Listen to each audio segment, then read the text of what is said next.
कि यही सब सोचकर मैं अपना अज्ञान प्रकट करता हूँ। हे नाथ, सेवक पर कृपा करके इस अज्ञान का नाश कीजिए, क्योंकि संतों, पुराणों, उपनिषदों ने राम नाम का असीम प्रभाव का ज्ञान किया है। कल्याण स्वरूप ज्ञान और गुणों की राशि अविनाशी भगवान शंभु निरंतर राम नाम का जाप करते रहते हैं तथा काशी में मरने से सभी परम पद को प्राप्त करते हैं। हे मुनिराज, वह राम नाम की महिमा है, क्योंकि काशी में मरने के बाद राम नाम का उपदेश शिवजी देते हैं। और मैं आपसे पूछता हूँ, वे कौन राम हैं? हे कृपा निधान, मुझे समझा कर कहिए, क्योंकि एक राम तो अवध नरेश दशरथ जी के कुमार हैं। उनका चरित्र सारा संसार जानता है।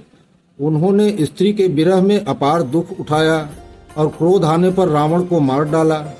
हे प्रभु, क्या वही राम हैं या और कोई दूसरे राम हैं जिनको शिव जी जपते हैं? हे नाथ, जिस प्रकार से मेरा भ्रम मिट जाए, आप वही कथा विस्तार से कहिए। इस पर याज्ञवल्क्य जी मुस्करा कर बोले कि श्री रघुनाथ जी की प्रभुता को तुम जानते हो। तुम मन, वचन और कर्म से श्री राम जी के भक्त हो। तुम्हारी चतुराई को मैं जान गया। तुम श्री राम जी के रहस्यमय गुणों को सुनना चाहते हो, इसलिए तुमने ऐसा प्रश्न किया, मानो बड़े ही मूढ़ हो। तो हे तात, तुम आदर पूर्वक मन लगाकर सुनो। मैं श्री राम जी की सुंदर कथा कहता हूँ। बड़ा भारी अज्ञान महिषासुर है और राम कथा उसे नष्ट करने वाली भयंकर काली जी है, क्योंकि श्री राम जी की कथा चंद्रमा के किरणों के समान है, जिस संत रूपी चकोर सदा पान करते हैं। ऐसा ही संदेह पार्वती जी को भी हुआ था। तब महादेव जी विस्तार से उसका उत्तर दिया था। अब मैं अपनी बुद्धि के अनुसार वही उमा और महेश जी का संवाद कहता हूँ। वह जिस समय और जिस हेतु से हुआ उसे हे मुने तुम सुनो, तुम्हारा विषाद मिट जाएगा। एक बार त्रेता युग में शिव जी अगस्त ऋषि के पास गए तथा उनके साथ जगत जननी भवानी सती जी भी थी। मुनि जी ने संपूर्ण जगत के ईश्वर जानकर परम पूजन किया और मुनिवर अगस्त जी ने राम कथा विस्तार से कही, जिसको महेश्वर ने परम सुख मानकर सुना। फिर ऋषि ने शिव जी से सुंदर हरि भक्ति पूछी और शिव जी ने उनको अधिकारी पाकर उनका निरूपण किया तथा कथा सुनते सुनते कुछ दिन शिव जी को वहाँ बीत गए। फिर मुनि से विदा मांगकर दक्ष कुमारी सती जी के साथ कैलाश चले गए। उन्हीं दिनों पृथ्वी का भार उतारने के लिए श्री हरि ने रघुवंश में अवतार लिया था तथा पिता के वचन से राज्य का त्याग करके तपस्वी वेश में दंडक वन में विचर रहे थे तथा शिव जी हृदय में विचारते जा रहे थे कि प्रभु ने गुप्त रूप में अवतार लिया है और अगर मैं वहां जाऊंगा तो सभी लोग जान जाएंगे। शंकर जी के हृदय में बड़ी खलबली मची हुई थी, परंतु सती जी इस भेद को नहीं जानती थी। गोस्वामी जी कहते हैं कि जिस शिव के नेत्र लोभ से ललचा रहे थे, रावण ने अपनी मृत्यु मनुष्य से मांगी थी। ब्रह्मा जी के वचनों को प्रभु सत्य करना चाहते थे।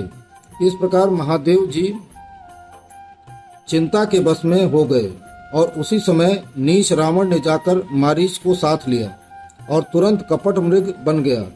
मूर्ख रावण ने छल करके सीता जी को हर लिया। उसे श्री राम जी के वास्तविक प्रभाव का ज्ञान नहीं था। मृग को मारकर दोनों भाई आश्रम आए और वहां का दृश्य देखकर आंखों में आंसू आ गए तथा श्री राम जी ने मनुष्यों की भांति विरह से व्याकुल हुए तथा दोनों भाई वन में सीता जी को खोज रहे हैं। श्री रघुनाथ जी के चरित्र का बड़ा विचित्र है। उनको पहुँचे हुए ज्ञानी जन ही जान सकते हैं। जो मतिमंद हैं वह तो हृदय में विशेष रूप से मोह के बस में ही रह जाते हैं। किसी शिव जी उसी अवसर पर राम जी को देखा और हृदय से आनंदित हो गए। उन शोभा के समुद्र को शिव जी ने नेत्र भर कर देखा, लेकिन अवसर ठीक न समझकर परिचय नहीं दिया। जगत को पवित्र करने वाले सच्चिदानंद की जय हो, इस प्रकार कहकर शिव जी चल पड़े। कृपा निधान शिव जी बार बार आनंद से पुलकित होते हुए सती जी के साथ चले जा रहे थे। सती ने शंकर जी की यह दशा देखी तो उनके मन में बड़ा संदेह हुआ कि शंकर जी को तो सारा जगत वंदना करता है, वो जगत के ईश्वर हैं तथा देवता मनुष्य मुनि सब उनके सिर झुकाते हैं, लेकिन उन्होंने एक राजपुत्र को सच्चिदानंद कहकर प्रणाम किया और उनकी शोभा देखकर प्रेम मगन हो गए कि अब तक उनके हृदय में प्रीत रोकने से भी नहीं रुक रही है कि जो ब्रह्म व्यापक, माया रहित, अजन्मा, अगोचर, इच्छा रहित और भेद रहित है, क्या वह देह धारण कर मनुष्य हो सकता है? फिर शिव जी की वचन भी झूठे नहीं हो सकते। सब कोई जानते हैं कि शिव जी सर्वज्ञ हैं। इस प्रकार का संदेह उत्पन्न हुआ। यद्यप भवानी जी ने प्रकट कुछ नहीं किया, पर अंतर्यामी शिव जी सब कुछ जानते थे और बोले, हे सती, तुम्हारा स्त्री स्वभाव है, ऐसा संदेह मन में कभी नहीं रखना चाहिए।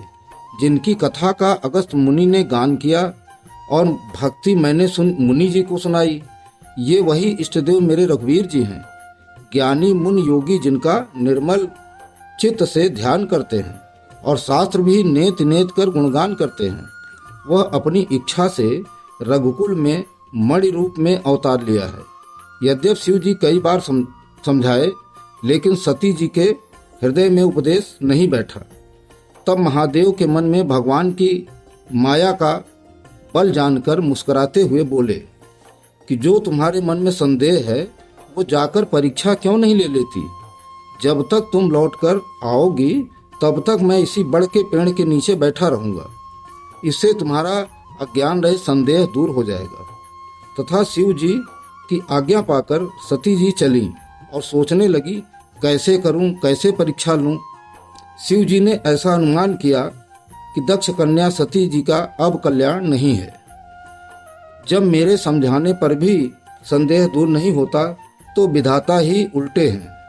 अब सती जी का कुशल नहीं है, जो कुछ राम ने रचा है वही होगा। तर्क करके कौन सी शाखा बढ़ावें?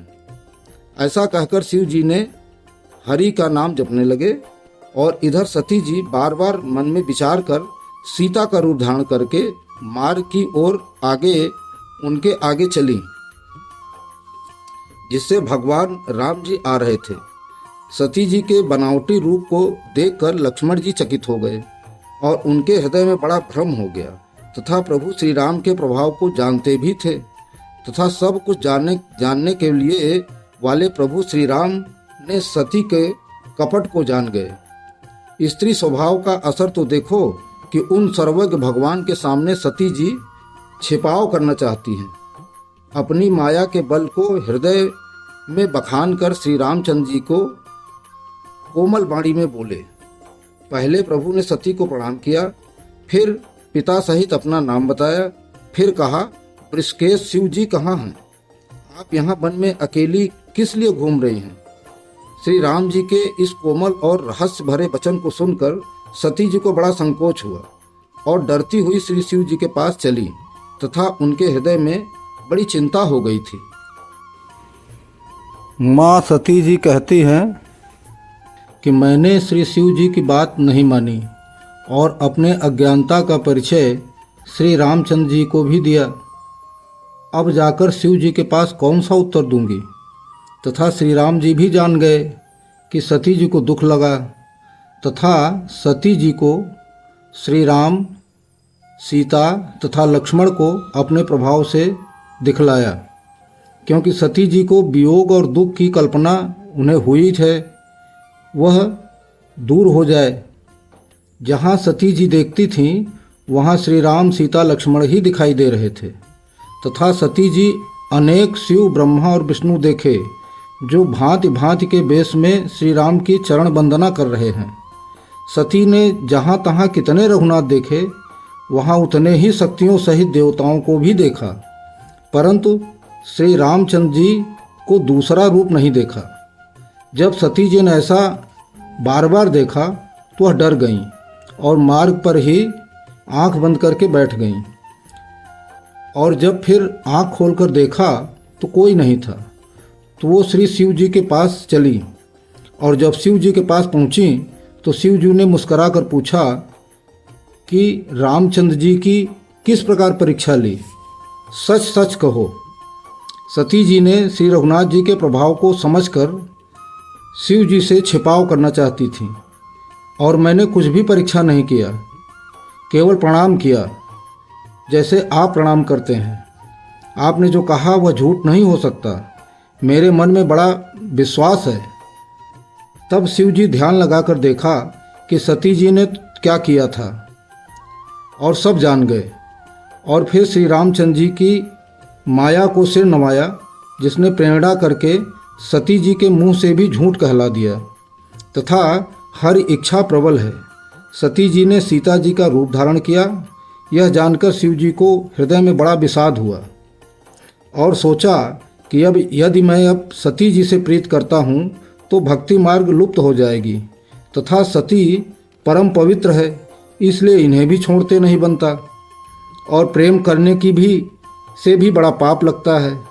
तब शिव जी भगवान श्री राम को सिर नवाया और संकल्प ले लिया कि सती जी के इस शरीर से अब भेंट नहीं हो सकती है तथा दोनों लोग अपने घर कैलाश की ओर चल पड़े तथा एक सुंदर आकाशवाणी हुई और सती जी ने सुना तो चिंता हुई और सकुचाते हुए शिव जी से पूछा कि हे कृपालु, कहिए आपने कौन सी प्रतिज्ञा की है।